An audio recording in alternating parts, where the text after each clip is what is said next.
to suggest that he had tapes of the fired FBI director James Comey. Also, the North Koreans claim they are the real victims in the death of the American college student Otto Warmbier. And Dennis Rodman, just back from his latest visit with Kim Jong-un, says people don't see the good side of North Korea. It apparently involves karaoke. Let's get to it. Now, Shepard Smith reporting live from the Fox News deck. Breaking news now on Fox News Channel. Another Republican has just sent word that he will vote no on the new Republican health care bill. The senator is Dean Heller of Nevada. He says he's out. Unless compromises change things, the bill cannot pass without Democratic support, and it's not coming. No comment yet from the White House or from anyone else on Capitol Hill. This has just happened in the last couple of minutes. Reaction as we get it. Just before we learned that, the White House for a second day in a row banned live coverage of the daily briefings for reporters. Instead, it held another off-camera gaggle and embargoed the audio until that gaggle was complete. This is what we saw from the camera at the White House as the press secretary Sean Spicer spoke to journalists in the briefing room just a short time ago. One reporter asked him, "Why does this have to be off camera?" What's the reasoning for not answering questions on camera today? The President gave lengthy remarks today on camera. Spoke about the VA bill. I hope you carried it. You spoke on camera too earlier. I don't. I did. See how much on camera there is? I mean, look, I think, as I said, you referenced the comments I made on Monday. I made the same comments, similar comments in December and January. And some days we'll do it. I think it's great for us to come out here and have a substantive and discussion about policies. The press secretary also spoke about comments President Trump made on Fox and Friends this morning. The president said, "We'll have to see," as to whether the special counsel Robert Mueller should recuse himself from the Russia investigation. And he said his initial tweet about tapes may have influenced the testimony of the former FBI director James Comey. Yesterday, the president admitted on Twitter that he did not record and does not have tapes or conversations with James Comey. The president today again leaving the door open as to whether anybody else may have tapes of those conversations. He said, "You never know," and referenced what he called the horrible situation with surveillance all over the place.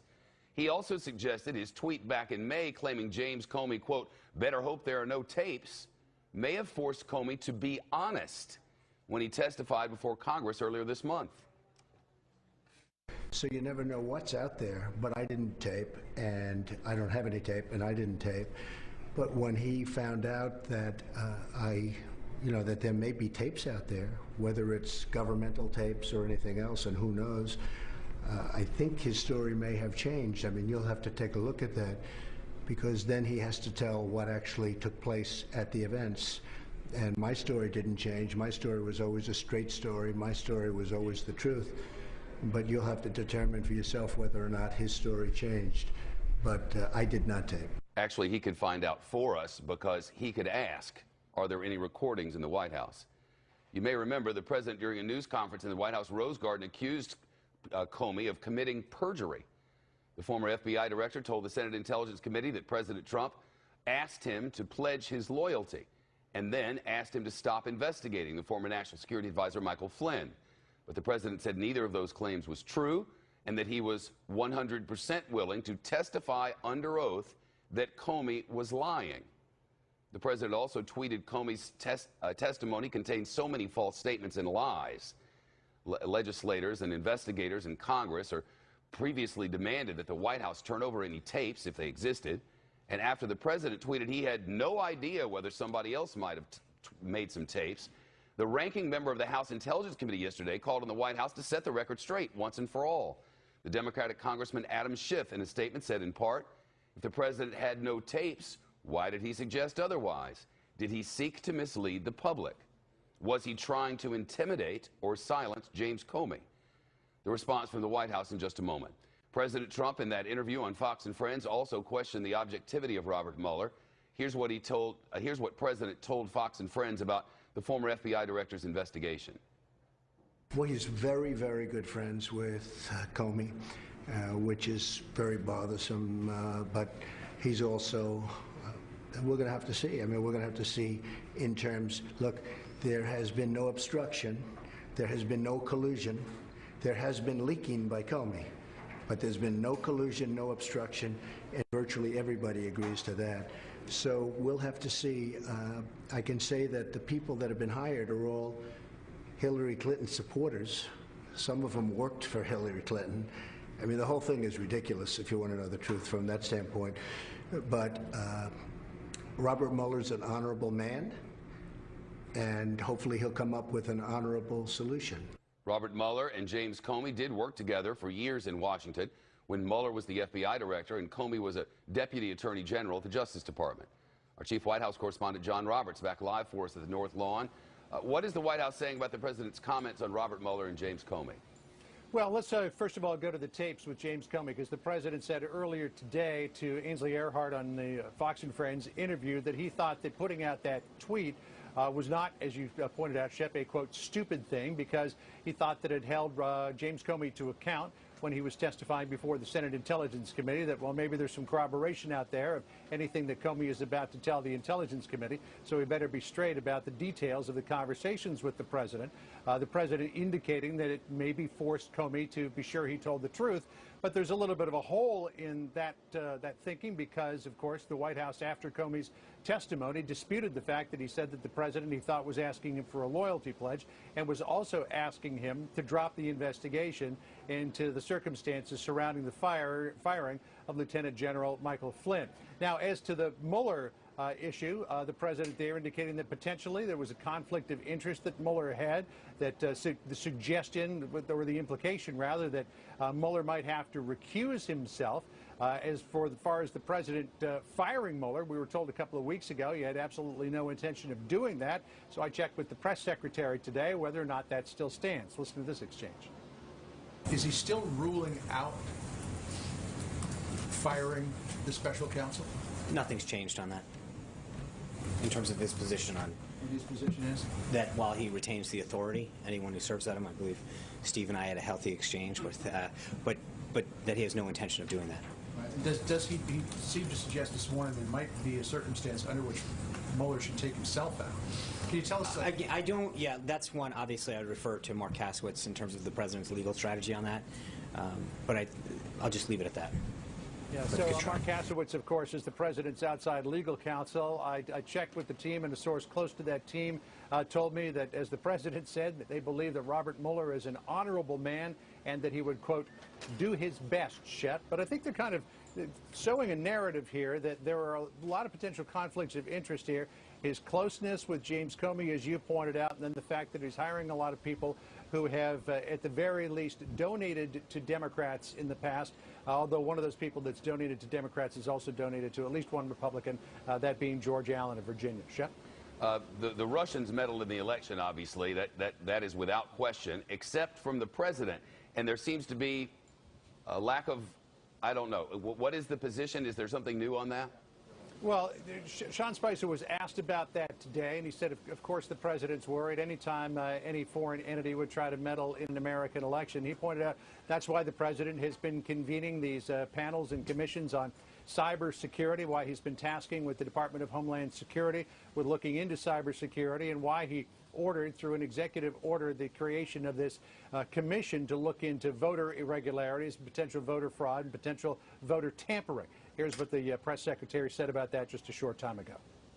He's concerned about any country or any actor that wants to interfere in elections. I confirm that he stands by that. But he's taken two, I think, very large steps.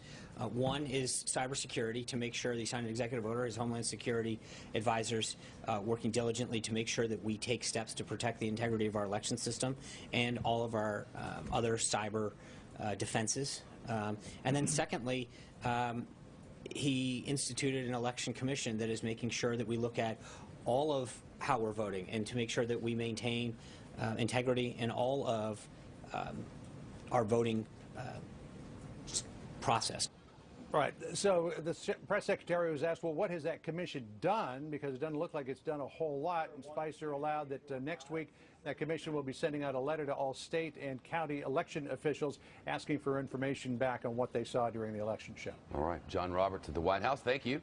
The investigation into Russian meddling in the 2016 election has now led to questions about the Obama administration. Members of the Senate Judiciary Committee from both parties are asking for information about former Attorney General Loretta Lynch's alleged interference in the Hillary Clinton email investigation. This comes as the committee investigates the firing of the former FBI Director James Comey, whom the president says he fired partly because of his handling of the Clinton email investigation. Our chief intelligence correspondent, Catherine Herridge in Washington. Catherine? Well, Shep, the chairman and ranking member of the powerful Senate Judiciary Committee, Senators Chuck Grassley and Dianne Feinstein, sent this letter to the former Attorney General Loretta Lynch, asking her for relevant documents and to answer questions about media reports that she would not allow the FBI probe into Hillary Clinton's mishandling of classified information go too far, and whether those reported assurances were shared with then DNC Chair Debbie Wasserman Schultz, who sent an email to that effect. During his congressional testimony June 8th, Comey seemed to allude to an email or a record as one of the reasons he went public about the Clinton email case in July 2016, effectively taking Lynch out of the equation.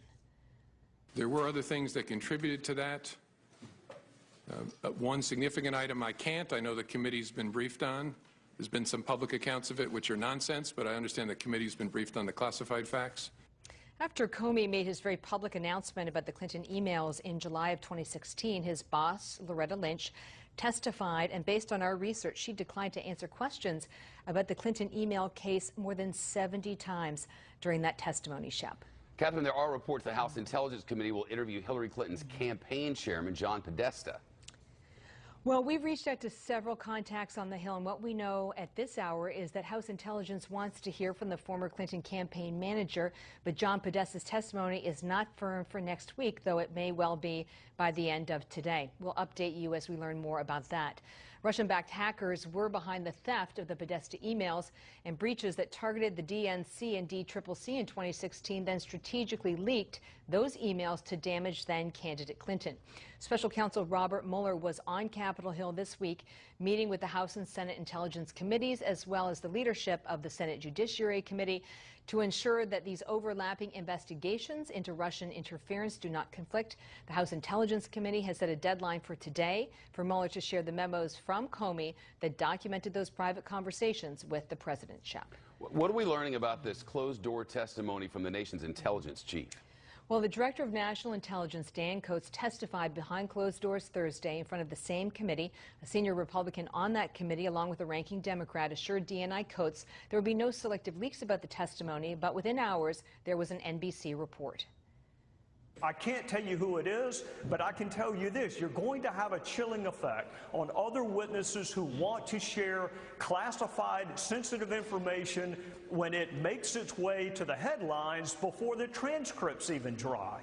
Legal source close to the president's team told Fox that the president's frustration and discussions with DNA Coats were over the FBI Director Comey, who assured the president privately he wasn't under investigation, but then publicly testified that there was an open counterintelligence case into connections between Russian officials and the Trump campaign team. Catherine Herridge in Washington. Thank you, Kat. You're welcome. So, new information on health care negotiations in Washington. Moments ago, we learned that Dean Heller, the Republican of Nevada, will vote against it, and we just found out why. For one thing, he says that the Senate Republican health care bill has told a lie. He says there isn't anything in this bill that would lower premiums.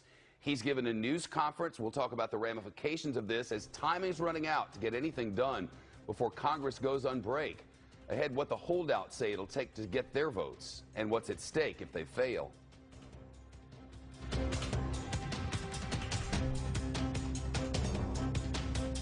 Republicans as they try to reach an agreement on the health care plan. Breaking in just the last few minutes, a fifth Republican senator has come out against this proposal as it stands.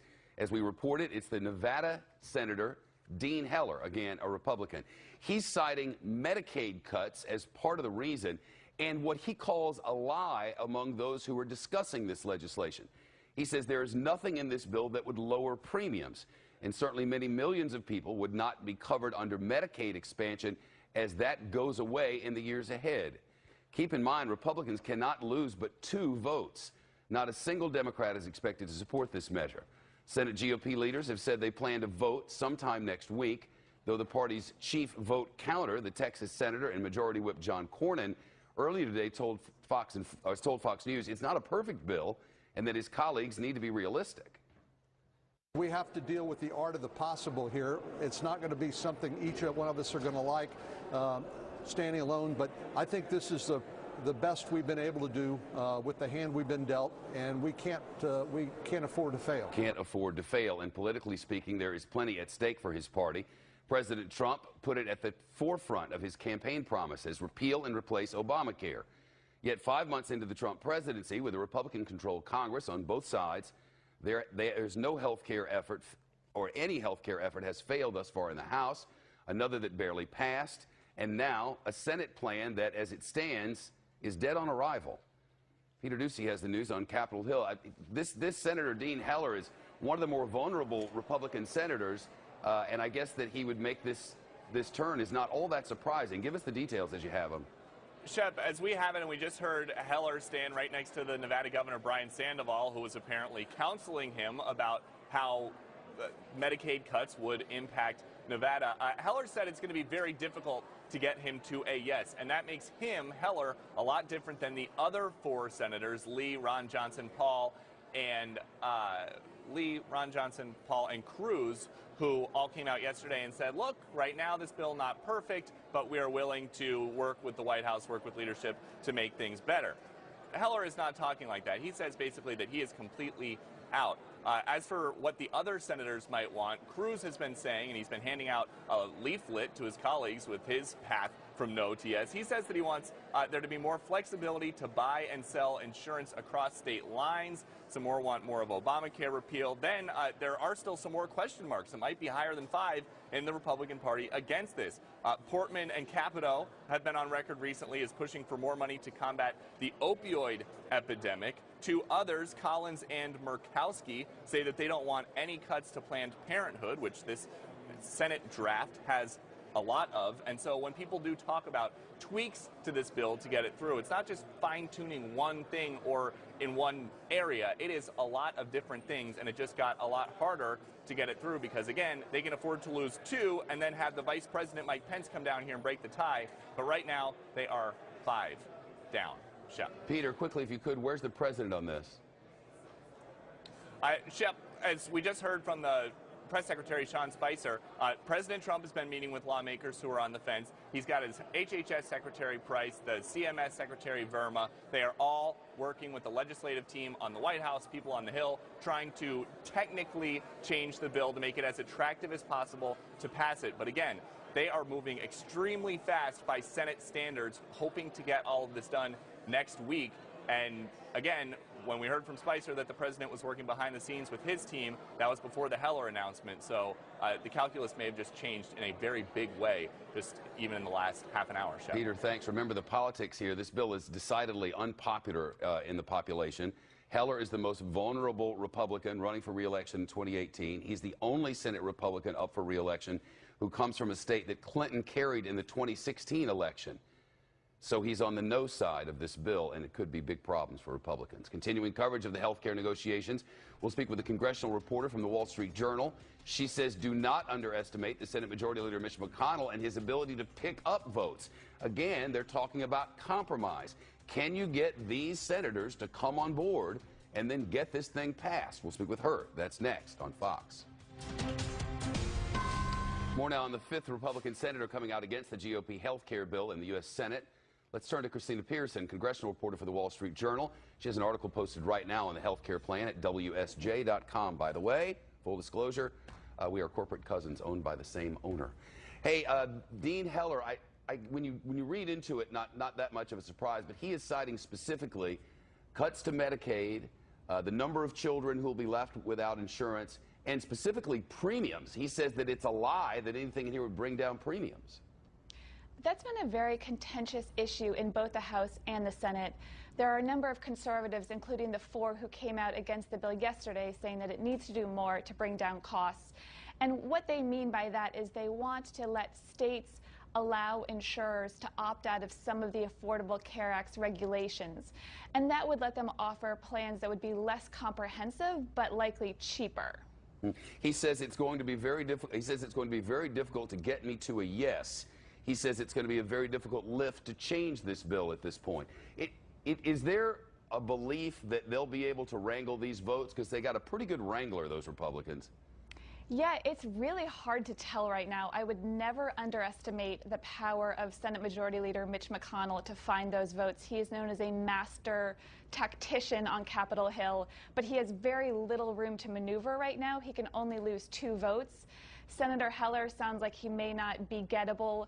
There is also a lot of doubt as to whether Senator Rand Paul will come around to this bill. So that means that the Majority Leader will have to win back Senators Cruz, Paul, and Lee, and prevent any other defections. And there are concerns on the centrist side of the Republican Party as well. So that's going to be very difficult. Susan Collins of Maine as one example.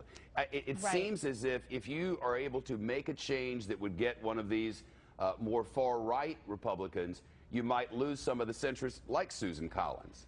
Exactly. That was the difficult dynamic in the House, and we see it again in the Senate. For instance, the bill currently defunds Planned Parenthood. If you change that so that federal funding for Planned Parenthood would continue, then you might lose the conservatives. And the same thing happens with these changes to the ACA regulations. If you ease them to lower costs and placate the conservatives, the centrists are worried that that means less comprehensive coverage for people who want that. So that's the very delicate maneuvering that McConnell has to do, and it's not clear if they can pull it off. You know, what seems hard to understand to me, Christina, is if they don't get this, how are they going to come up with a tax plan and a budget deal? One is predicated upon the other, isn't it? Well, you could still do a budget and a tax overhaul, but I think it does illustrate just the sheer difficulty of the legislative tasks they've set for themselves. Some people think tax reform will be easier. I think both are pretty hard, both healthcare and taxes. On the budget, there is a big impetus to make sure you can pass spending bills so you avoid a government shutdown on October 1st, and I'm pretty sure that that's a goal that they'll be able to meet just because there's widespread consensus that's not something they want to have happen, and ultimately people predict they will strike a deal with Democrats to keep the government funded. How much of this rush to get this done before the break, how much of that is about their concerns once they get back to their states or their districts about what their constituents are going to do? Yeah, I think that's definitely a piece of this.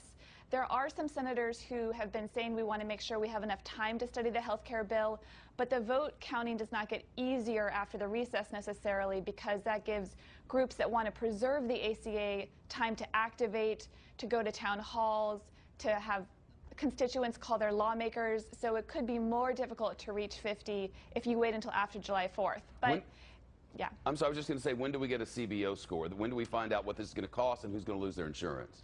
We hear that that is likely to come on Monday. CBO itself said yesterday they expect to release it early next week. So we will have that information soon. Well, that'll be helpful for people to sort of make their way through all this. It's great to talk to you. Thanks for during the breaking news, Christina. Appreciate it. Thank you.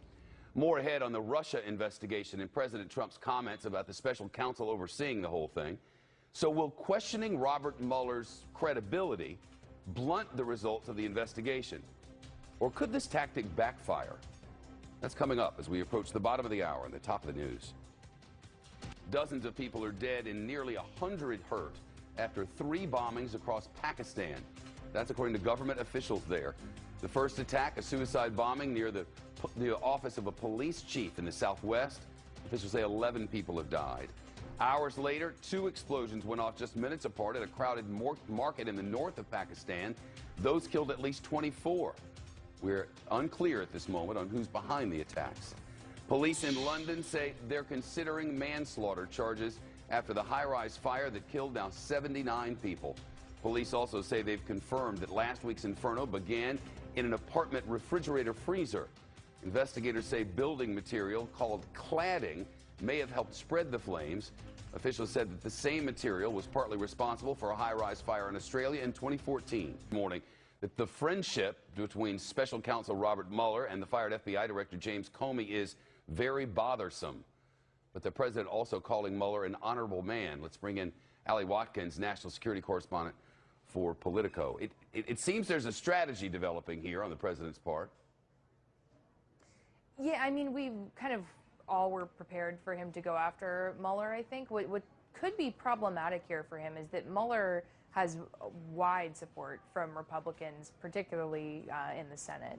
And I think if he attacks Mueller too hard, I think you know, when Mueller was first announced as special counsel, a lot of us on the beat kind of realized that this was a very smart move by Rosenstein and by DOJ, because Mueller is one of the only people that could have been picked as a special counsel that could potentially show that rift between Trump and Republicans on the Hill, because they are so supportive of Mueller. So as far as the strategy of going after Mueller, that could backfire pretty easily. You write about how the different investigations, the House and the Senate, are really splitting in their tactics.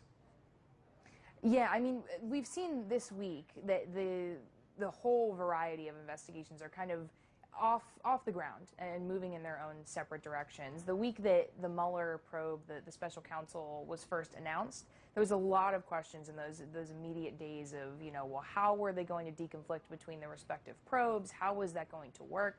But we've seen now, you know, Mueller has met with both the intelligence committees, he's met with the Judiciary Committee on the Hill. Things are kind of up and moving, and we're seeing, particularly on the Senate side with the Senate Intelligence Committee's investigation, they've scheduled several open hearings in the past few weeks. They just scheduled another open hearing for next week, and you're seeing those probes kind of go off in their respective directions. I think as we kind of see this shake out over the next few weeks and months, you're going to see the Mueller FBI special counsel probe look specifically at the Trump-Russia questions, and you're going to see the congressional investigations, especially the Senate investigation, look more at the Russian operation broadly and kind of examine what the intelligence community knew, how to kind of best head off those kinds of cyber attacks in the future. So you're kind of seeing them go their respective directions, which could be a very good thing as far as getting a comprehensive picture here. What do you make of the talk of tapes? The president now says he didn't record any, he doesn't have any, but leaves open the possibility that some may exist. It's rather curious.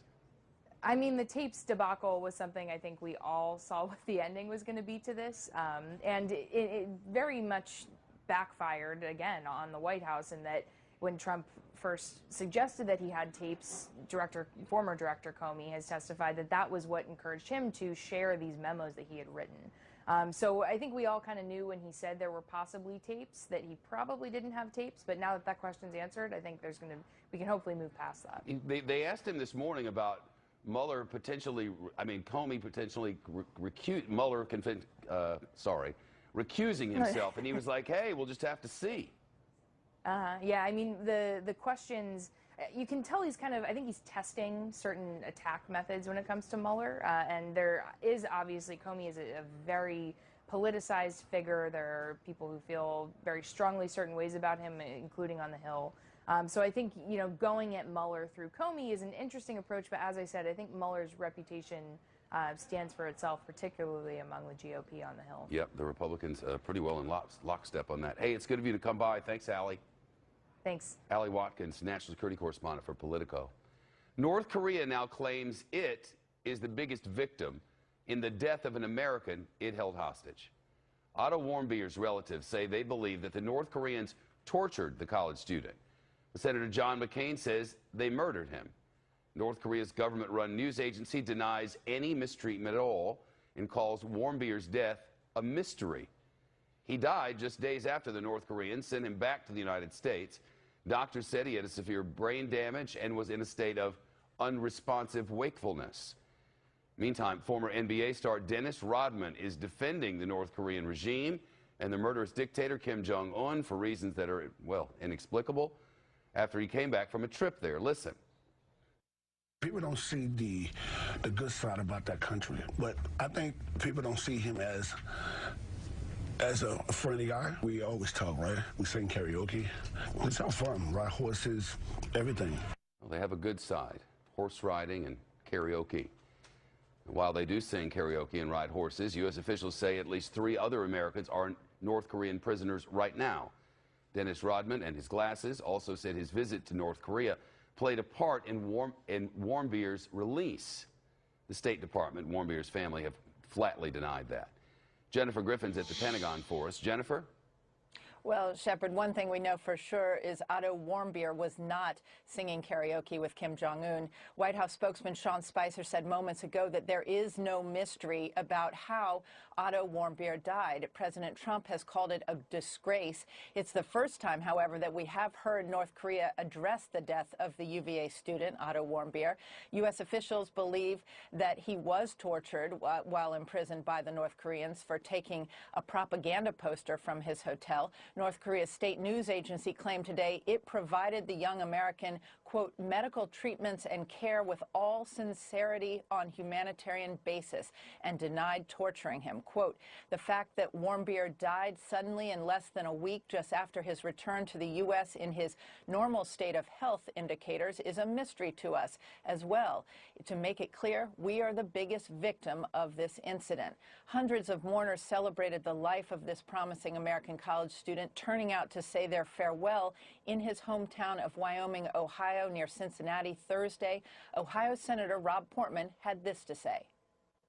North Korea needs to be held accountable for what happened to Otto Warmbier. They have shown not only do they not have regard for the rule of law, the Geneva Convention, the basic freedoms that we enjoy and so many other people around the world enjoy. The State Department has warned U.S. citizens not to travel to North Korea, Shep. This coincides with another missile launch. At least 76 people, hundreds of thousands, have been marching in the streets in the recent months, protesting the economic situation across Venezuela. Many people cannot get food. They are not allowed to enter or leave the country. Very close to a martial law situation there, and certainly the people are rising up in protest against the government and all that it has done to the people. These are live pictures that are coming into us. Anybody